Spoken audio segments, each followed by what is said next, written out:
We have our pump from yesterday's post. If you look here, it's got flow. And there's the pickup in the reservoir. It comes in the side of the pump.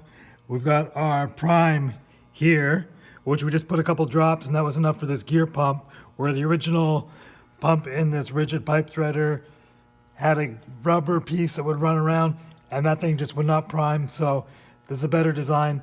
We had a question if we use anaerobic sealant on the pump. Now we use small block Chevrolet oil pump gears, which we turn down the width to reduce the capacity of the pump. And in that design, we did not plan for O-ring grooves for sealing the pump. So we came up with this catch tray, which goes down into the reservoir. So if we have any leakage from our pump, which we haven't so far, it will just drain back into the reservoir. So we still have to make a fitting over here on this rail, and the oil comes, instead of being from here over to here, through this rail, through a seal here, and over onto the cutting die.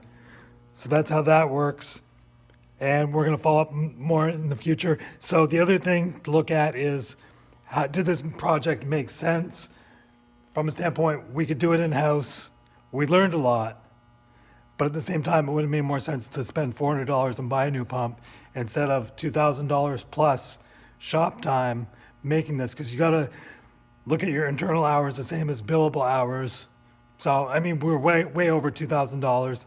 So we're going to talk about that more in the future in terms of how to go back to the drawing board and do a better business plan instead of spending a lot of shop time on projects like this.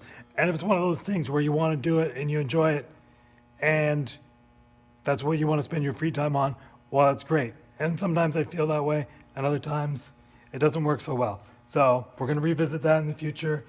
And